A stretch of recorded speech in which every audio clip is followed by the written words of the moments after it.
So when people go to innovate healthcare solutions, a lot of the healthcare solutions in the US, don't get me wrong, I'm not saying that they're good or bad or they shouldn't be attempted, but they are reactionary, and their addressable market is the US, where you're trying to solve for the dysfunctions of the US healthcare system. That is fundamentally different than having the addressable market of billions of people who have a human body. That is a big difference. Why do you think so many people are getting that wrong? I think it's the U.S. I think it's because we live still in a country where your zip code, demography is destiny in a lot of ways here. Your zip code will say more about you and your life outcomes than so many other things that are actually more in your control from childhood. And also, we're taught that we want technology to solve problems, and U.S. healthcare tends to be a very big problem and pain point. We tell people, solve for pain points, solve for problems. But what we fail to realize is that some of our problems that we're trying to solve are self-created in a way where, once again, it's not to say you shouldn't try, but that's only going to be a U.S. thing, right? I've talked, it's kind of like this, like STEM we were talking about earlier. When I was traveling abroad, you tried to explain the concept of STEM to people, and they're just like, so you have to go somewhere special to learn like what we all learn in school? And they're like, yeah, well, there's STEM for girls. They're like, are the girls not allowed to be in the math classes? And it's like, no, it's just that and they're just like, I'm very confused. Why is there something separate, right? Yeah, I never thought about that. That's that's a very good point. Yeah, there's no concept of STEM. And similarly with some of this healthcare stuff, there's no concept of bankruptcy for medical debt. Yeah. There's none. People are very confused. And like, so, aren't you America? Yeah. Aren't you America? Yeah, and it's just very confusing. It's like, so if you were to say like, oh, I have a U.S. healthcare startup and it's to use AI to process electronic medical records, and they're like, well, what's wrong with your medical records? It's like, all of them have a different billing code, and they're like, what's a billing code? Yeah. And you're like, oh, well, each of the insurance, and they adjust it for this, and then some people are insured, and some people come through emergency rooms, and hospitals are losing money, and they're just like, and then here, this was a problem when I was in Ohio, and sadly sounds like it's going to be a bigger problem.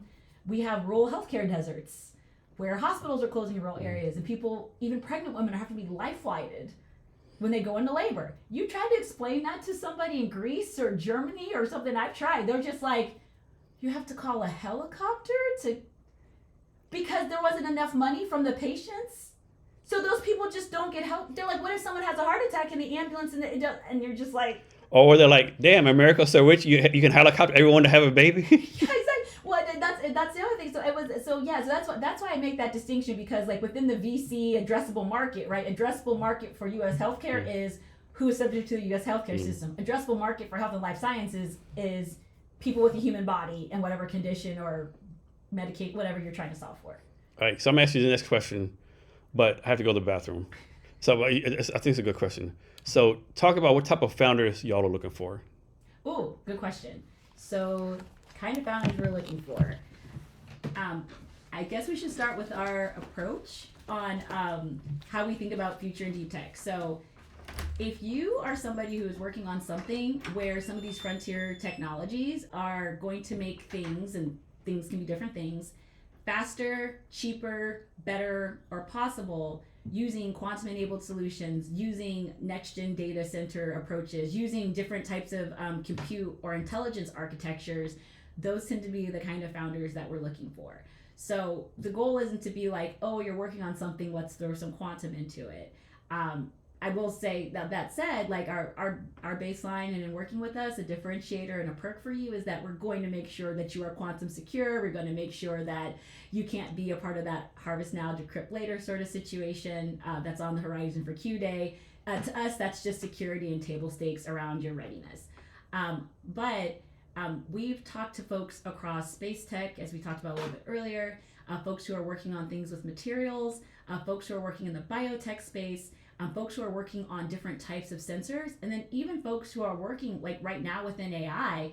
Maybe you're one of those folks and you're like, I'm looking at different types of language models. I'm looking at small language models. I'm looking at large concept models. I'm actually looking to like evolve the foundational model architecture itself, but I'm going to need a different kind of compute, or I'm going to need some simulations to help me maybe with digital twins or to accelerate discovery, checking feasibility, checking scalability.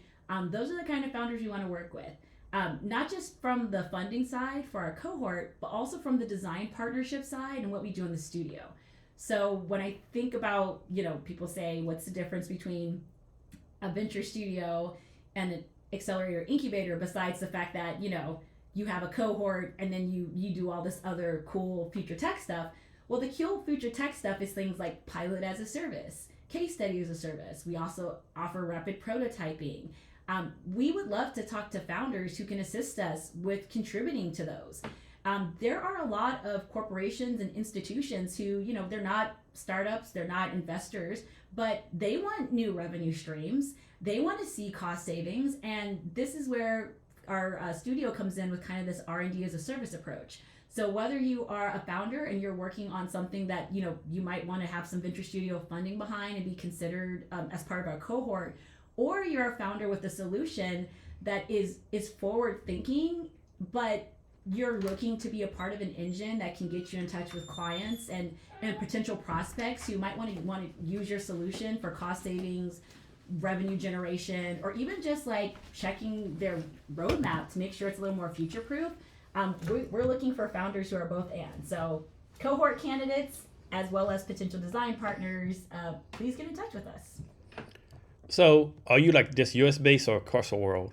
So we're US based and we're primarily focused on the Pacific Northwest for our cohort, but for design partnership and I was just talking about R&D as a service, how we're looking for folks on the cohort side as well as design partners, because there's so many people who are interested in kind of de-risked innovation. So maybe you have a solution or a tool where you can be a design partner, white label solution with us to get out there. And so those clients come from everywhere.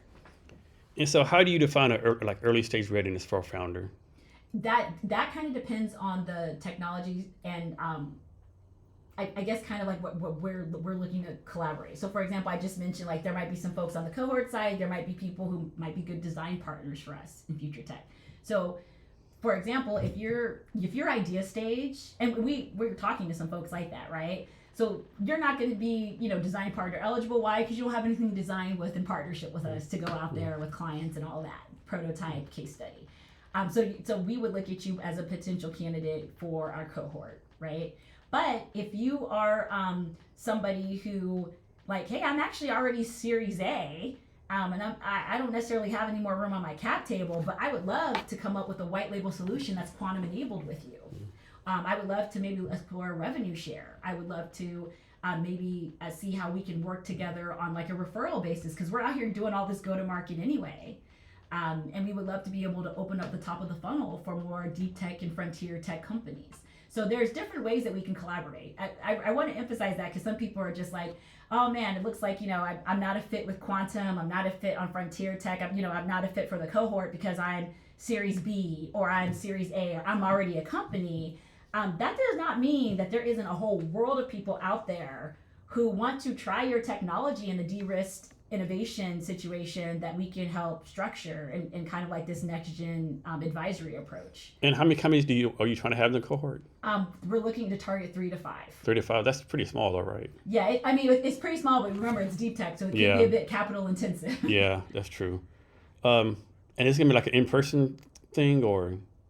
For the Pacific Northwest, it'll probably be a bit decentralized. We are looking for like a physical location, but because we cover what we call Cascadia, so all the way out to Idaho, like up north, that's why we were at the regional conference, down to Vancouver and to Portland and all that. So we're gonna like cover the region. As I said, we just started in February, so the goal is to kind of get these kind of anchor points for folks to meet in person. So how do you make sure a company, we'll say in Potato Land, Idaho, gets the same chance with y'all as a company in Seattle? Great question. So that's part of why we do a lot of these events and like this ecosystem work, because we know you got to put the signal out there and let people know like what's available. I was actually talking to somebody about this last week about how when people think about folks being disadvantaged or lacking access, they don't think about geography. I ask that question all the time. Like how to me, I can turn if you're like a kind of a poor person in Seattle, you have a big advantage of someone who might be like middle class rich in like Potato Land, Idaho.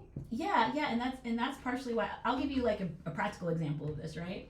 FIFA World Cup's coming up, and there's a bunch of like kind of economic research development conversations even at that conference about how are we going to, I love what some of the folks from Canada said, it's like, how do we make sure we don't have a Taylor Swift problem, because they had a cross-border problem with people coming up, because it was cheaper if you were American to go up to Canada for her concert. So then it did the thing where it all sold out, but at one point it was cheaper to like go to a different city and fly in to see her than to stay at the hotels. It was like a whole thing. So they're like, we're thinking through that, we're being proactive, which was great to hear.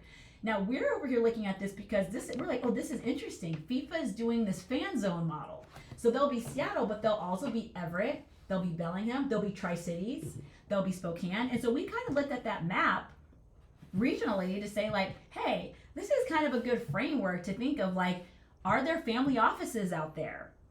Are there founders who maybe went and bought their nice ranch out there?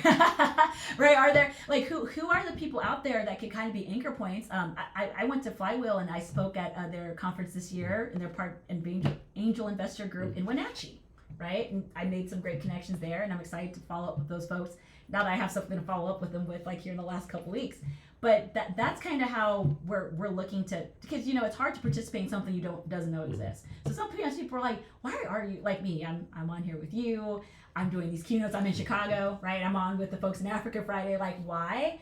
Because it's very important to us that people have a chance at a chance.